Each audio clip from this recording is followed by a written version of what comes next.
sangat penting untuk generasi mendatang, terutama anak muda di Jombang yang harus berbangga karena dulunya di kota Santrilah berdiri ibu kota salah satu kerajaan terbesar dan terkuat di Nusantara.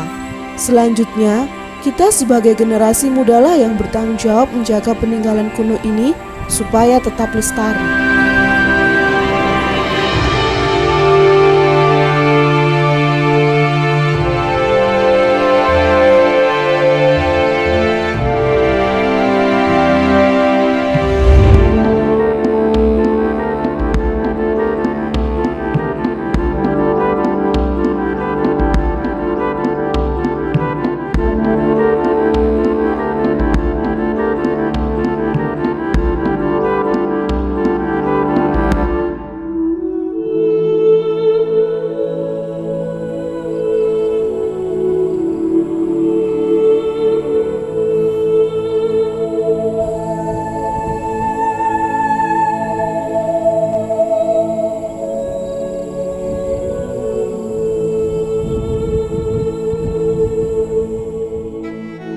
Beberapa umpak bundar sedikit persegi, struktur batu bata kuno dan 2 yoni persegi berukuran cukup besar berceceran di sebuah lahan persawahan.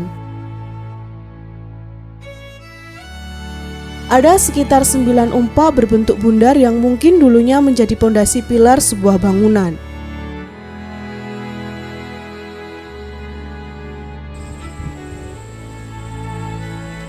Sedangkan pondasi memanjang dengan sisa sebuah struktur batu bata kuno, menandakan di lokasi ini dulunya pernah ada bangunan bersejarah.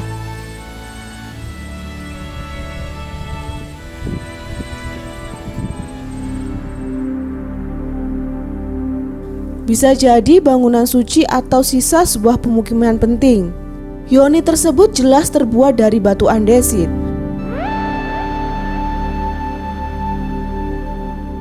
Dengan bagian atasnya yang berwarna kelabu khas batu kali.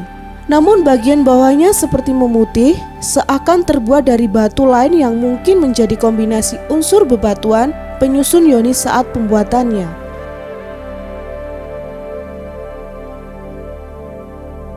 Yoni di Indonesia umumnya berbentuk persegi dengan 4 sudutnya. Di beberapa daerah di Indonesia, yoni disebut juga lesung batu karena menyerupai sebuah lesung dari batu.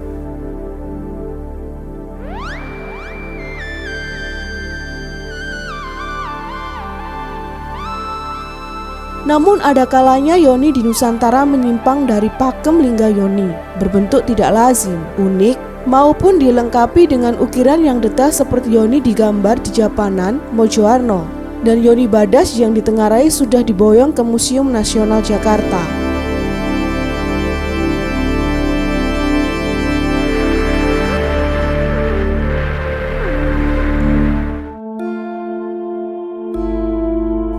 Keunikan tersebut terjadi karena faktor yang berbeda-beda sesuai letak geografis dan situasi maupun politik yang melatar belakangi pembuatannya.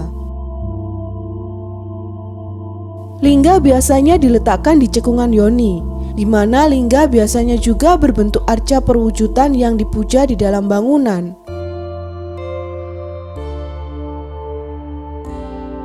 Lingga mempresentasikan Dewa Siwa secara simbolik, sedangkan yoni melambangkan Dewi Parwati, istri Siwa.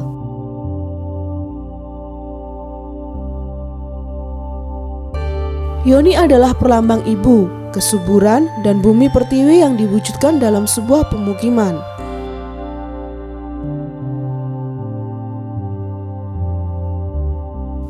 Dengan adanya yoni, seperti sebuah pertanda bahwa daerah tersebut termasuk wilayah yang subur.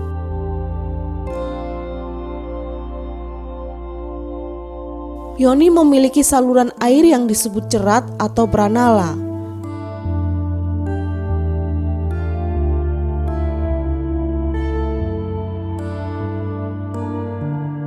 Pada prosesi pemujaan, puncak lingga disiram air suci yang mengalir hingga ke atas yoni lalu mengucur ke bawah melalui cerat yoni. Air tersebut digunakan untuk membasuh wajah peziarah atau semacam prosesi dalam bersuci dalam ritual peribadatan. Miriplah dengan umat Islam yang harus berwudu dahulu menunaikan ibadah sholat. Air yang digunakan adalah air suci berenergi dewa untuk mendapatkan keberkahan. Kuncuran air itu merupakan bagian dari prosesi, karena air yang mengucur dari cerat itu, kemudian penduduk setempat menyebutnya dengan watu kucur.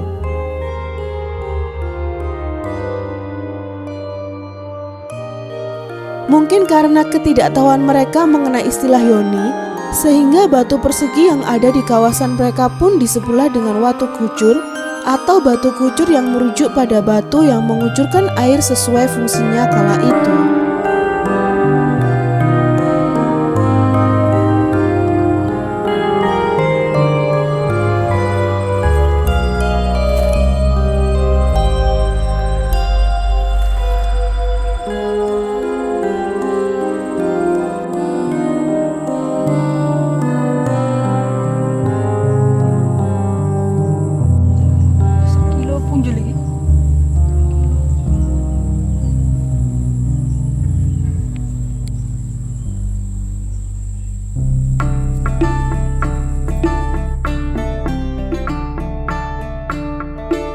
Ironisnya, meski sebutan watu kucur masih melekat, media pengucur berupa ceratnya malah tak lagi menempel di tubuh yoninya.